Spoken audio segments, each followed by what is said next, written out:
Okay guys, so last meal na. Simple lang ulit. Pork tenderloin na may fries. So air-fried potatoes to. Tsaka yung tuna ulit na napakaanghang. Tapos kamote. So basically yun lang. Yun lang yung buong full day of eating natin. Simple lang, wala masyadong extraordinary. Tapos meron ako dito Nando's Peri Peri na super anghang na dala ni Paula. So yun, full macros talagay ko sa screen. And enjoy ko to habang mag-shutdown muna ako.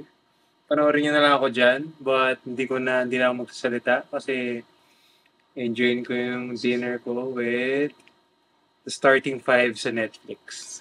Good night.